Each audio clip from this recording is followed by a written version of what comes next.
Hello and welcome our beloved viewers to RTD's News English Edition. Tonight, for the highlights, we got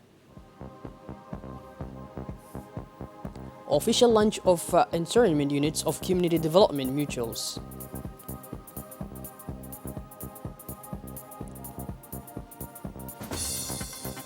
And on the international scene, COVID-19 medical and arrives in India. That was the major stories for tonight. Welcome again to our newsroom.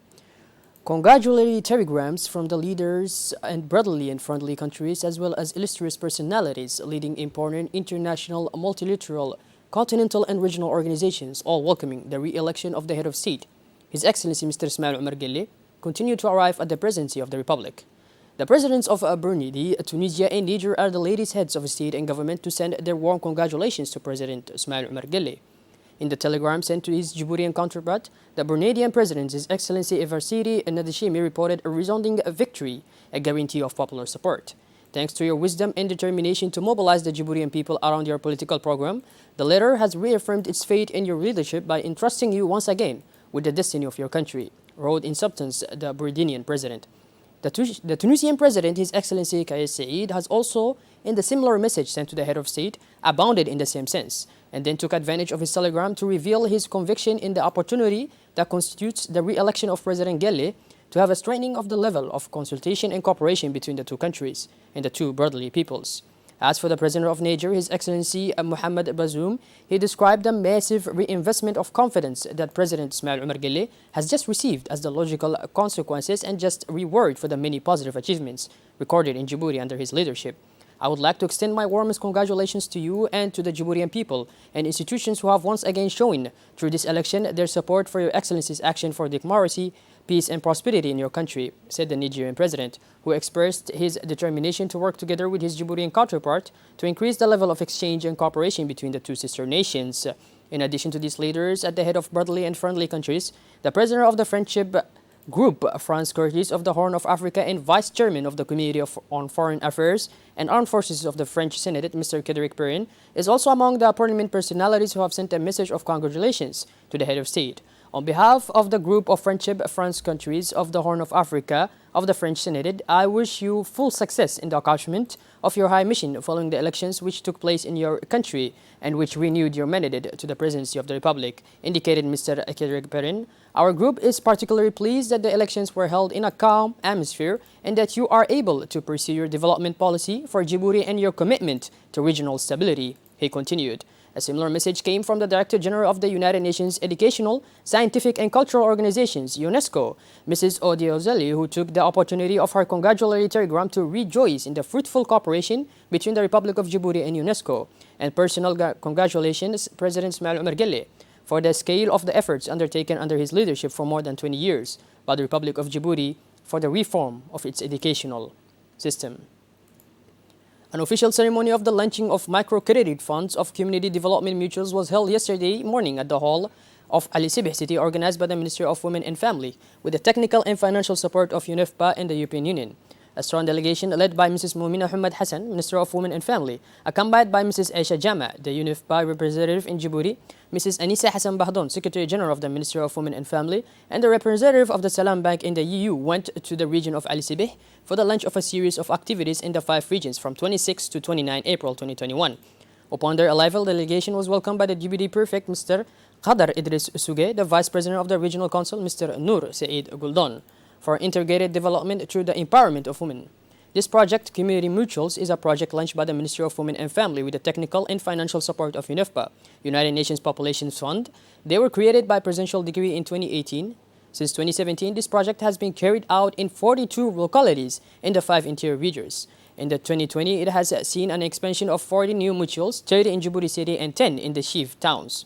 The role of the community development mutuals is to ensure the management of development activities initiated by local communities or development partners.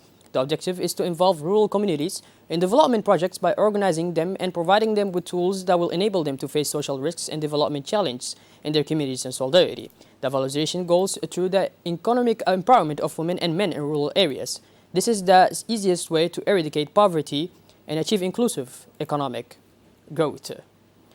Mrs. Muna Usman Aden, Minister of Social Affairs and Solidarity, participated yesterday afternoon in a high-level virtual reality meeting between senior World Bank staff led by the Vice President of the World Bank in charge of the MENA region and the Ministers of Social Affairs of Egypt, Jordan, and Tunisia.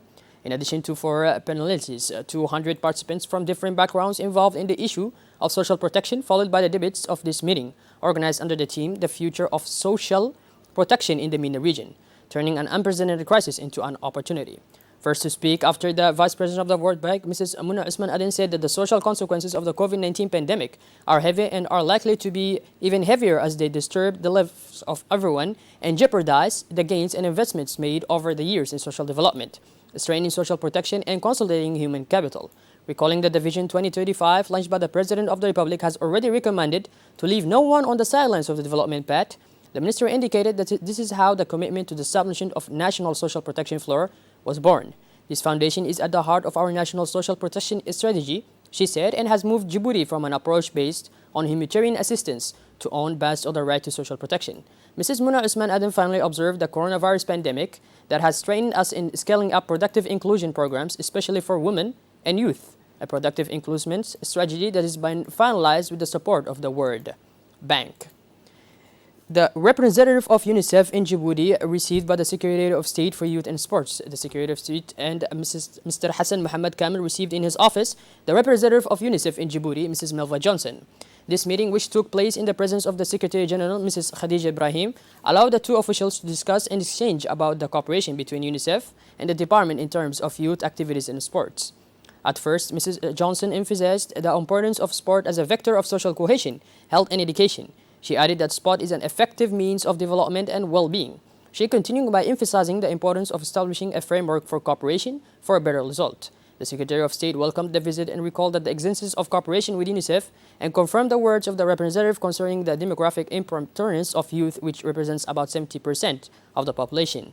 A youth concerned by the difficulties of the society and mainly unemployment. He highlighted the excellent working cooperation between the two institutions during the Fajat in June 2019, which allowed to bring together the youth of the region, who had opportunity to discuss, exchange, and propose innovative ideas, especially regarding initiatives to fight against unemployment through ICT.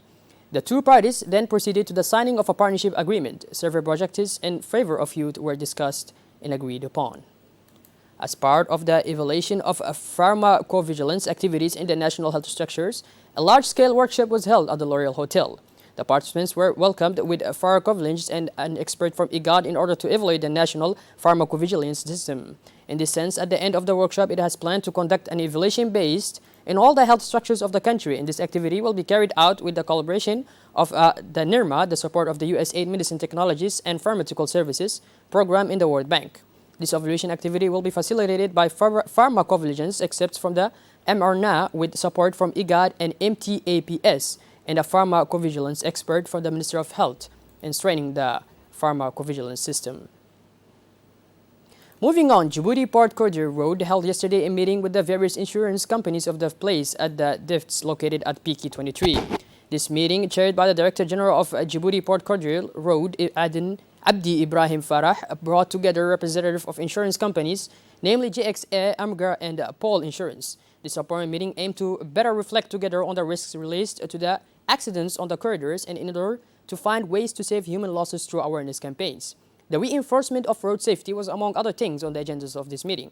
During the meeting, a general presentation on the missions of the DPCR was made by the Administrative and Financial Director.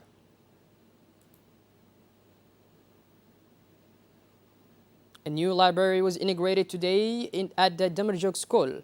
Damarjog Subprefect Abdi Shakib Noor, the local school principal, and representative from the U.S. Embassy, including Deputy Chief of Mission, attended the event, which celebrated the completion and handover of the U.S.-funded construction project.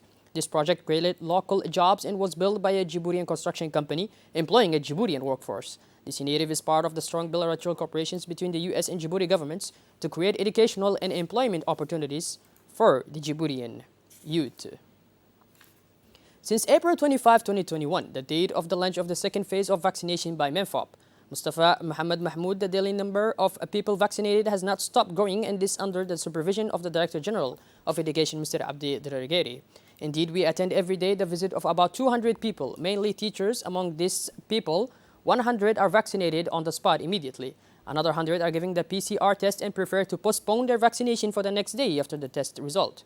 The ministry plans to test and vaccinate 700 to 1,000 education personnel per week. The enthusiasm of MINFOP staff, in particular teachers, to be vaccinated against this pandemic shows the sense of responsibility of the educational family, which intends to protect their students from any risk. We must recognize that this beautiful dynamic is undoubtedly the result of two essential points. These are the planning of vaccination operations by MINFOP staff, the implementation of a vaccination program reserved exclusively for MINFOP personnel. In addition, the teachers expressed their satisfaction with the conduct of the vaccination operations. They said that they were relieved to be able to vaccinate it at MINFOP headquarters without having to wait in line and waste a lot of time and energy. They made a point of expressing their gratitude to the minister. The minister particularly wished to thank the Minister of Health and the staff of the Army Medical Corps for the support of this campaign against COVID-19. MINFOP's strategy is to promote the need to vaccinate all of its personnel. Seems to be bearing fruit. Within the framework of the daily operations and the maritime surveillance patrols in the international waters, the Djiboutian Coast Guard and the National Navy conducted a joint operations of assistance at sea to a Galba-type boat victim of an engine failure, which was transporting 190 candidates to illegal immigration, all of Ethiopian and Somali origin, and 3 smugglers of Yemeni origin.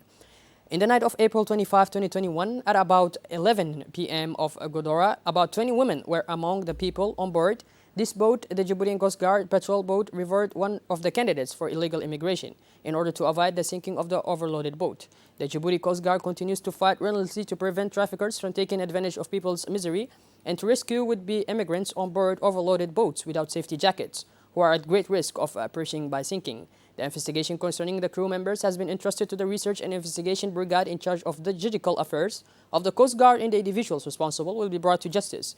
While the boat is sized and emblazoned at the fishing port while waiting for a decision at the justice.